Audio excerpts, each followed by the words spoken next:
Biblija jasno govori u mudrim izrekama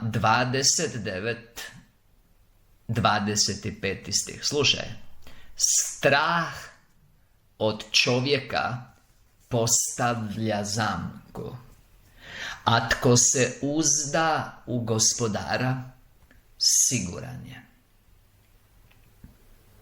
Dakle, ovdje piše u riječi Božjoj da svi oni koji imaju strah od ljudi time što će netko reći, što će napraviti, kako će dakle reagirati, što će misliti o njima, oni su kroz taj strah koji je zao duh od Sotone, 2. Timoteo 1.7, upali u zamku. Ljudi koji upadnu u tu sotonsku zamku, oni su u ropstvu Sotone. Hebrejima 2.14 i 15 i Rimljanima 8 stihovi 15 do 17, naglasak na 15, govore o tome da je Krist satro đavla žrtvom na križu,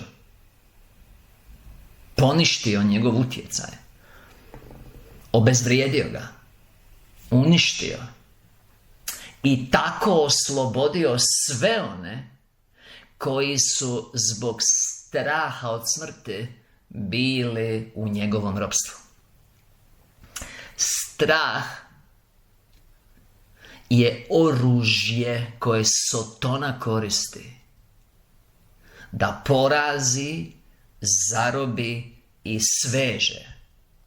I sad bi bilo lijepo čuti, nameće se, sveže Božji narod. Ali slabo su oni Božji narod. Pa ćemo reći samo ljude. Takvi ljude koji se nazivaju kršćanima, a to nisu, jer nisu svjedoci istine. Time sljedbenici Krista koji se zato rodio i zato došao na ovaj svijet da svjedoči za istinu, po Ivanu 18.37, takvi ljudi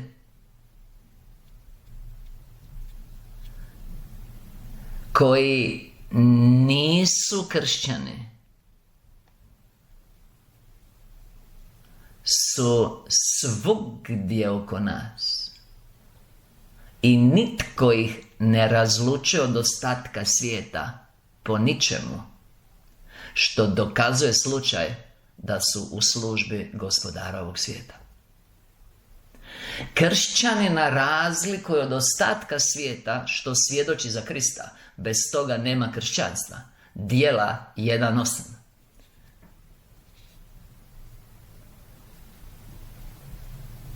Nema pravog duha ako nema svjedočanstva. Otkrovenje 19.10. Ivan 16.13 i 14. A kad dođe on Duh Sveti, on će svjedočiti za mene i vi ćete svjedočiti. Gdje nema duha kršćanstva, duha istine, duha Kristovog, nema Krista, Rimljanima 8.9. Stoga ovo jako ozbiljna situacija, zbog čega i držim ovaj seminar, i tu se očituje poraz ljudi koji se smatraju kršćanima, a nisu dok ne svjedoče javno za Krista. Matej 10. poglavlje, odakle je naš tekst, Matej 10.36, koji je dio veće slike, o čemu smo jučer govorili, danas ćemo spomenuti. Matej 10. poglavlje, jedno od najvažnijih poglavlja cijelog Svetog pisma i od strane mene najviše korištenog, jer često koristimo Matej 10 i to 1. stih, gdje je pozvao svoje učenike i dao im je vlast da izgone zle duhove i da iscijelju, vlast i moć, kaže Luka 9.1, ali vlast da izgone zle duhove i iscijelju svaku bolest i svaku nemoć u narodu. I onda Matej 10.8, bolesne iscijeljujte, liječite, Gubave čistite, mrtve uskresujte, zloduhe izgonite, besplatno ste primili, besplatno dajte. I onda često, mi često koristimo Matej 10, 32 i 33. Pazi, to je kontekst. Dakle, vi morate razumjeti gdje je tu problem kojeg vam ja sad ukazujem i još jednom ističem, jer u slučaju da ne vidite problem, a u njemu se nalazite, vi otpadate od vjere tijekom posljednje vjerske borbe i gubite život. A ako ovdje padate, zato je podnaslov ovog seminara vjerska borba počinje kod kuće. Ako ovdje padate, to je samo dokaz da ste već pali i da ćete ostati dolje u onaj dan, u dan progonstva tijekom posljednje borbe za našu vjeru Isusa Krista. Ovo je toliko ozbiljno da nema ništa toliko ozbiljno koliko je ovo ozbiljno, pa morate ozbiljno ovo shvatiti.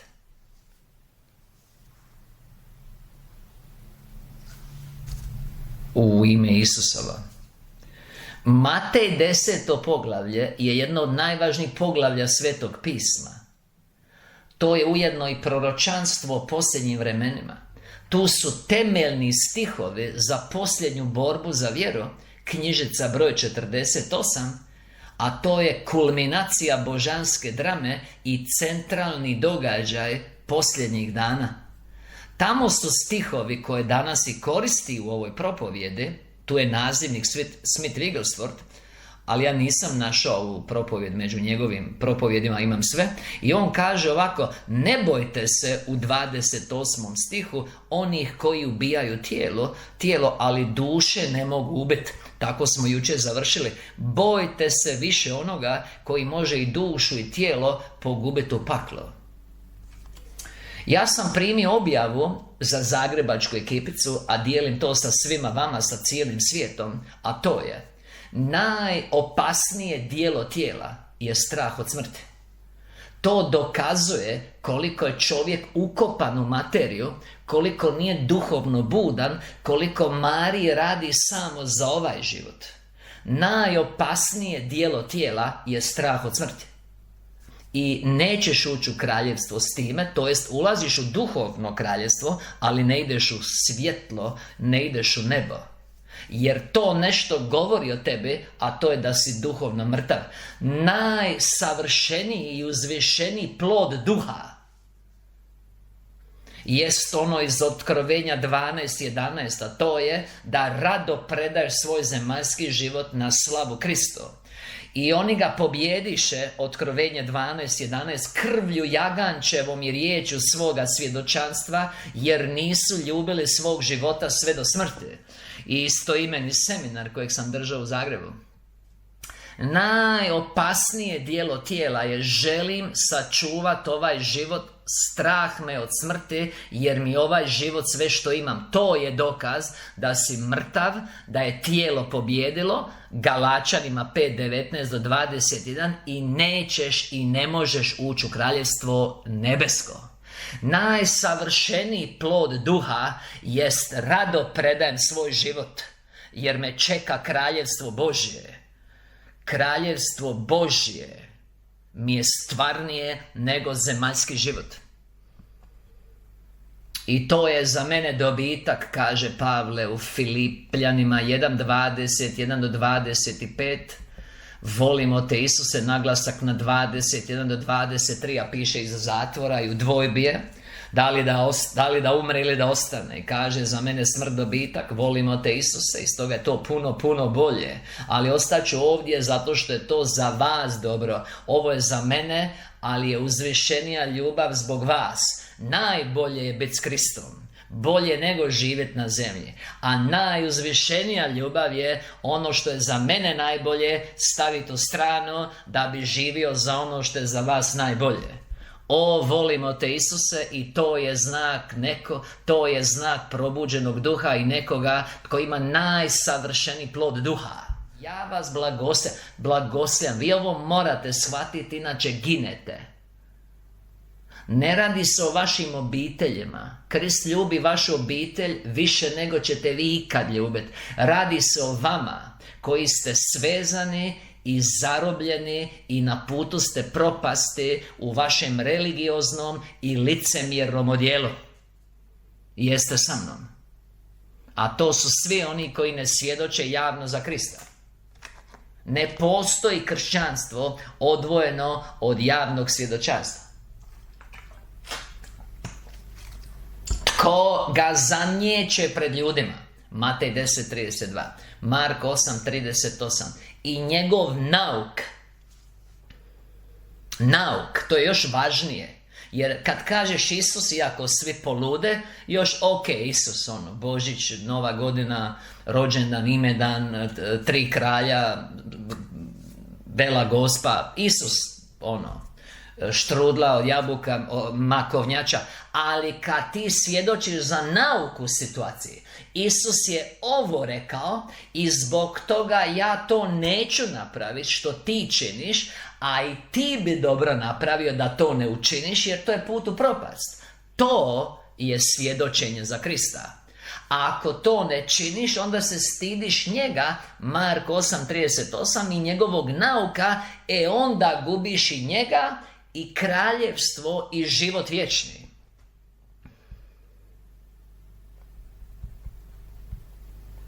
Ovo nije priča o tvojoj obitelji. Tvoja obitelj odražava tvoj odnos s Kristom, prijatelji moji. Ne voliš ti svoju obitelj, voliš ti sebe. Ti to moraš shvatiti. Takvi ljudi nemaju ljubavi, oni sebe samo mogu ljubiti. To je samo maska i laž i izgovor. Prirodan čovjek je u stanju samo sebe ljubiti kako treba. Što dokazuje slučaj kad se netko obrati, pa ga vlastiti roditelji žele ubiti, a uopće ih ne zanima je li to što je našao bolje za njega ili nije. Samo nije po njihovom. Volimo te Isuse. Vi da razumijete išta o ljubavi, razumjeli bi zakone ljubavi. To se zakonito vidi da nemaju ljubavi. Volimo te Isuse. Dobro, evo sad kad sam dobio vašu pažnju, pa onda idemo dalje. Zabilježite si, vi koji niste u ekipici, Mudre izreke 29-25. Strah od čovjeka postavlja zamku, ali tko se uzda u Gospodara siguran.